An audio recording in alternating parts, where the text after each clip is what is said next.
Halo Mas Danem, Halo Mas apa kabar Rizky, Mas? alhamdulillah baik.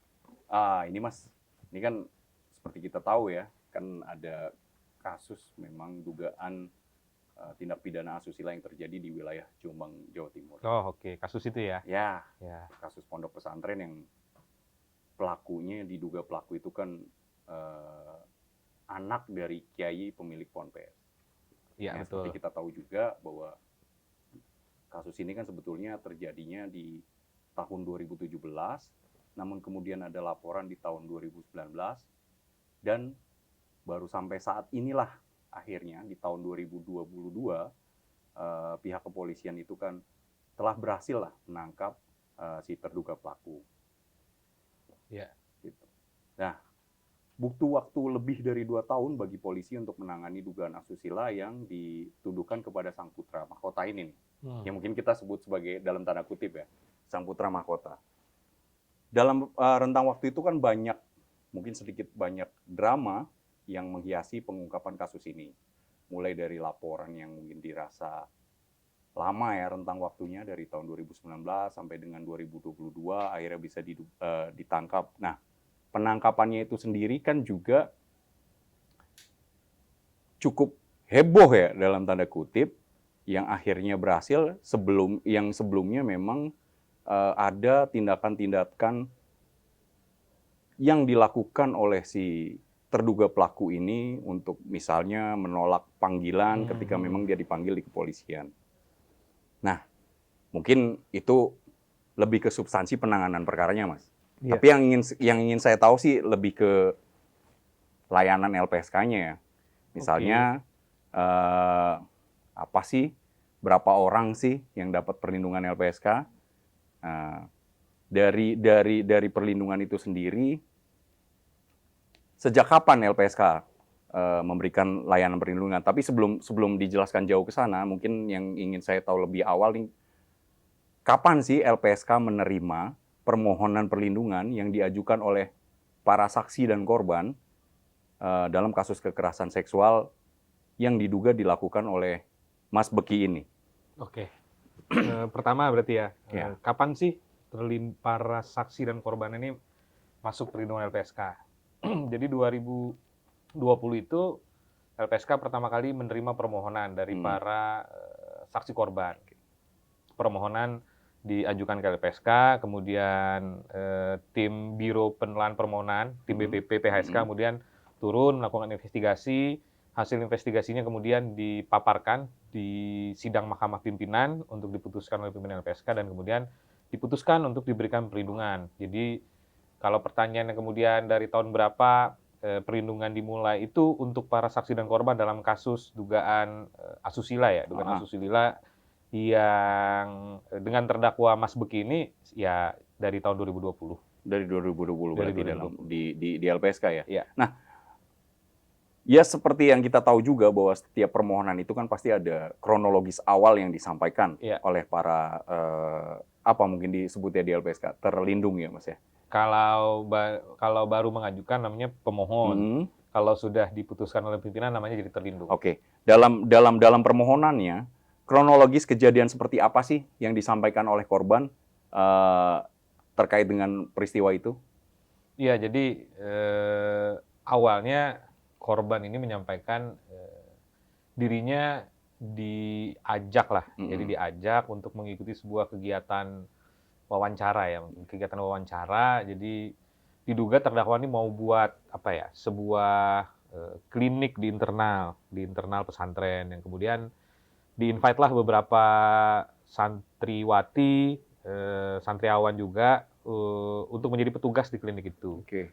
Nah kemudian korban ini ikut sertalah dalam interview itu. Nah dalam interview itu kemudian didugalah bahwa pelaku atau terdakwa ya, saat ini terdakwa melakukan dugaan tindak pidana pemerkosaan dan atau persetubuhan. Itu yang disampaikan. Nah, yang menarik itu sebetulnya betul tadi kata Mas Rizky, ini bukan hanya di kronologis awal. Jadi kemudian korban menceritakanlah sejak peristiwa, kemudian upaya-upaya yang dia tempuh bersama beberapa korban lain, mendatangi pihak-pihak untuk dirasa korban untuk sebagai tempat mengadu ya, sebagai tempat mengadu, kemudian lapor polisi tahun 2019, kemudian atas laporan itu korban nih mendapat tuduhan merusak nama pesantren, menjelek-jelekan nama pelaku dan lain-lain, sampai ya akhirnya laporan polisi atas pekerjaan rekan-rekan di Polda Jawa Timur di 2022 ini akhirnya kasus sudah masuk dalam proses persidangan. Oke, dari yang tadi disampaikan sama Mas Danep ini kan banyak sekali ya mungkin kayak kendala-kendala mungkin yang dihadapi oleh LPSK itu sendiri, tantangan-tantangan itu sendiri. Dan ketika mereka berhasil atau bukan berhasil, tapi ketika mereka mengajukan permohonan perlindungan ke LPSK, lalu apa selanjutnya?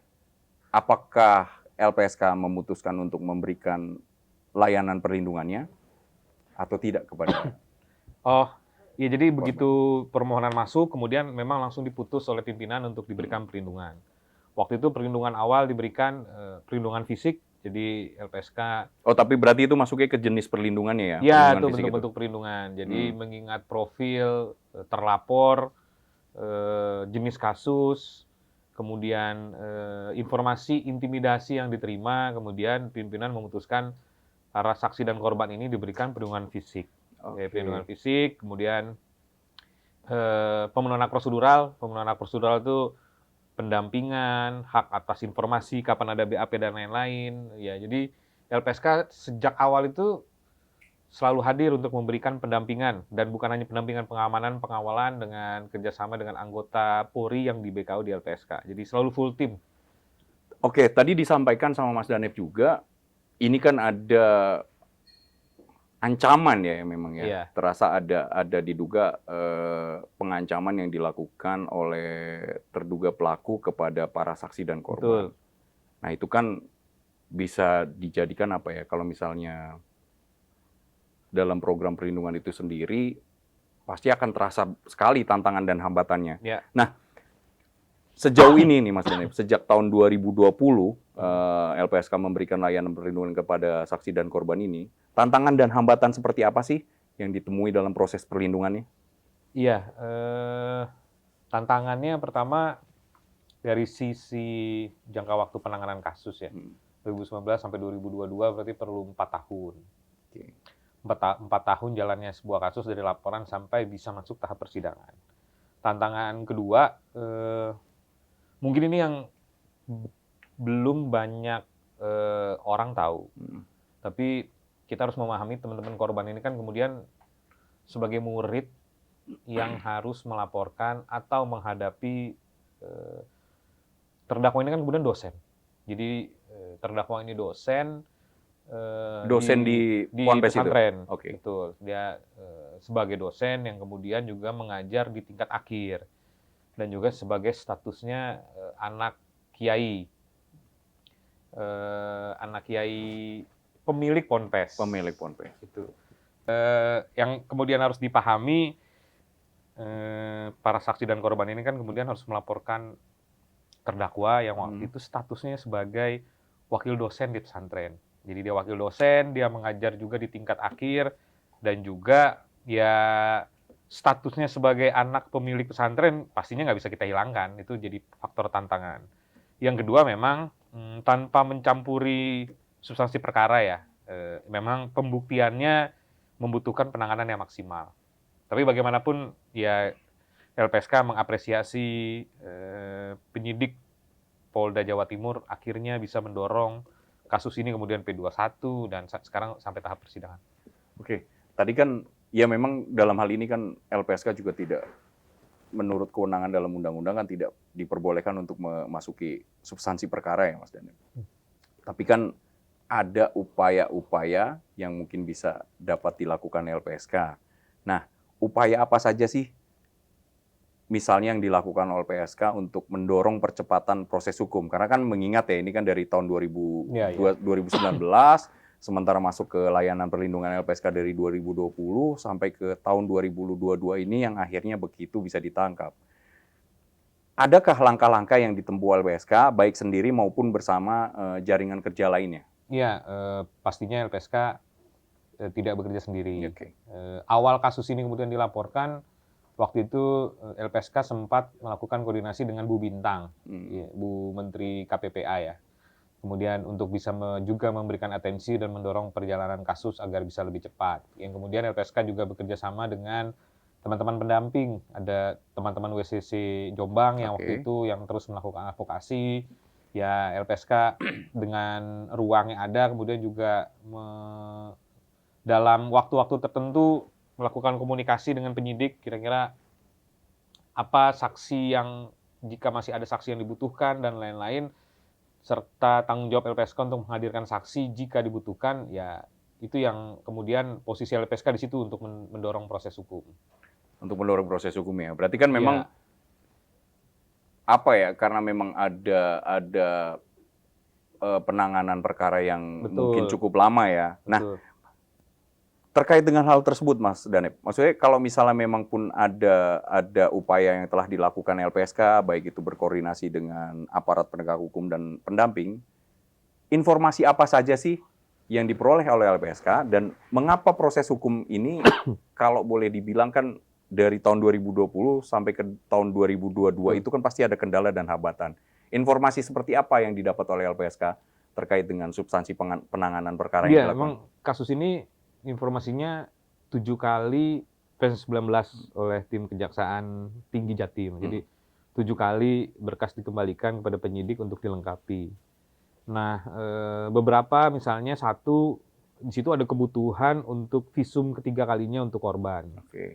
Nah, itu kemudian kami lakukan komunikasi. Ya kan bagaimanapun melakukan visum itu sedikit banyak pasti menyakiti korban. Ya entah secara fisik kemudian dia harus diperiksa, entah kemudian secara psikologis pastinya membuat korban ini harus mengulang peristiwa semua.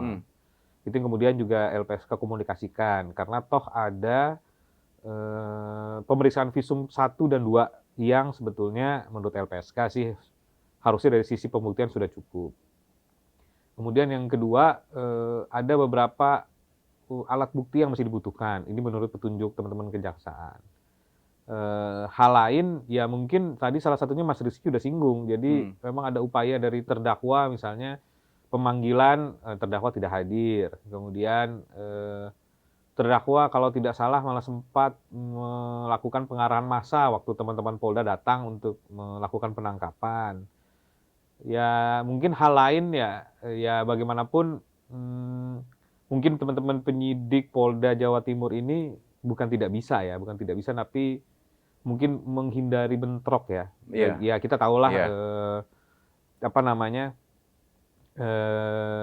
pesantren itu punya santri yang cukup banyak jumlahnya. Yang kemudian kalau teman-teman kepolisian memaksakan tindakan represif pasti akan muncul kasus baru. Dan mungkin lebih banyak korban yang lain kan? Mungkin akan lebih banyak. Dan mungkin yang lebih kita takutkan nanti masalahnya kan bias. Iya sih. Ini kan sebetulnya masalah kekerasan seksual.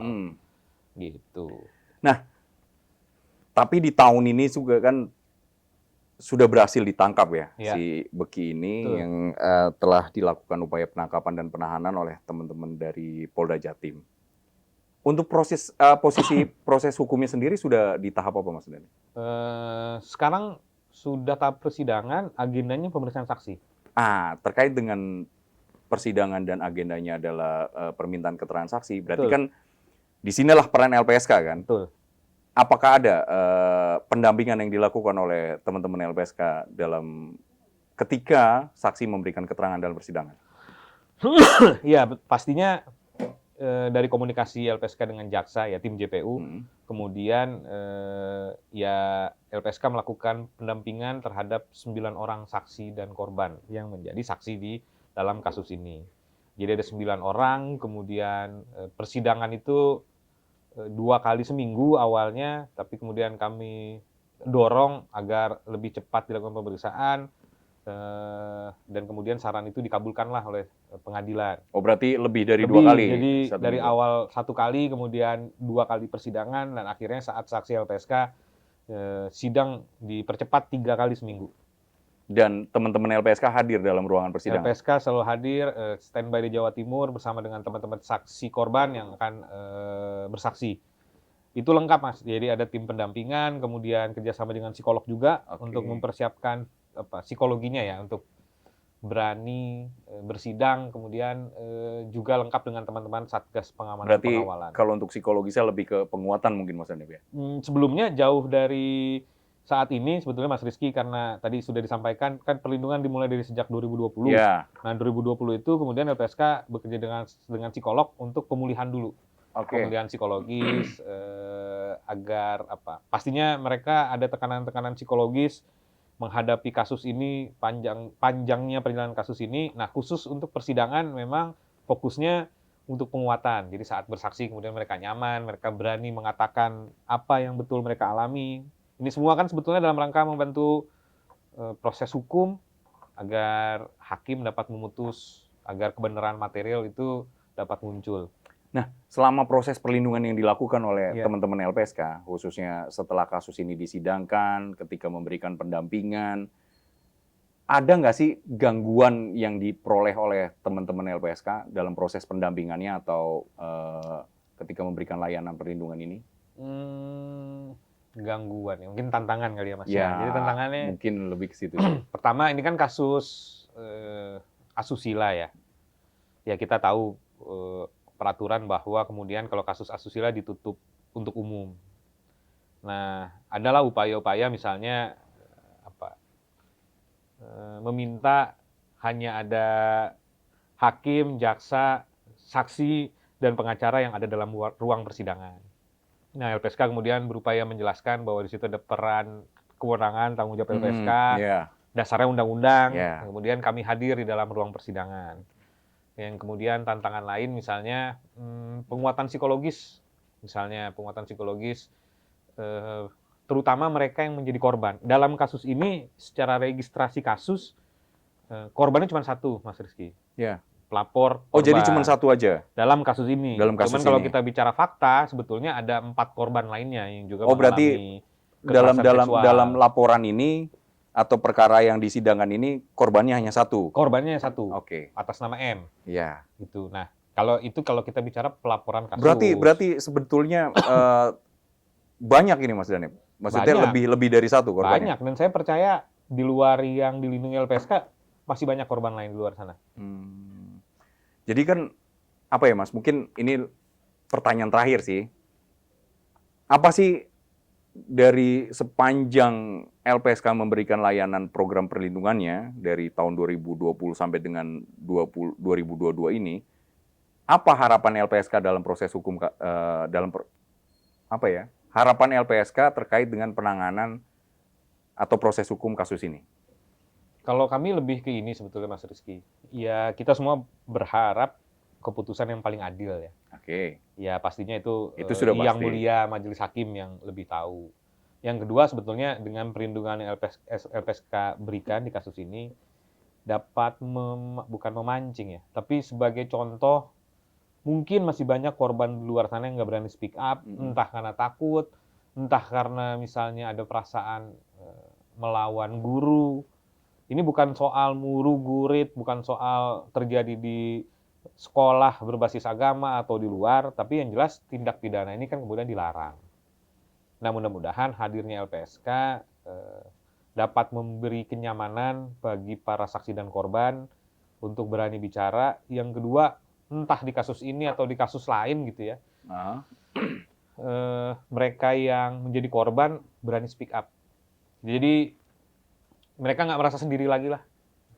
Kalau mereka mau membuat laporan, mereka mau speak up, mereka mau memberikan keterangan sepanjang proses hukum, dapat mengajukan permohonan ke LPSK. Oh, jadi memang harapan itulah ya. Jadi maksudnya kalau misalnya memang pun ada korban-korban lain yang juga merasakan peristiwa dengan pelaku yang sama, yang diduga memiliki latar belakang yang sama, agar juga bisa speak up untuk bisa memperjuangkan keadilan bagi dirinya sendiri.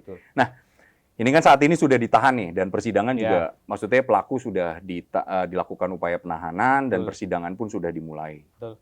Selama mengikuti proses persidangan, Mas Danip, bisa digambarkan nggak, misalnya apakah ada peristiwa-peristiwa mengejutkan dalam, ya seperti kita tahu, di mana-mana kalau tindak pidana asusila ini kan proses persidangannya tertutup ya, Mas. Betul. Tapi dalam hal ini kan LPSK berhasil melakukan pendampingan masuk Iya, ke dalam. betul. Nah, apakah ada dalam tanda kutip mungkin kejutan atau mungkin fakta apa yang baru terungkap? Ya sedikit gambaran sih Mas Dhani, bisa nggak diceritakan itu? Ya, yang pertama tadi udah saya sampaikan.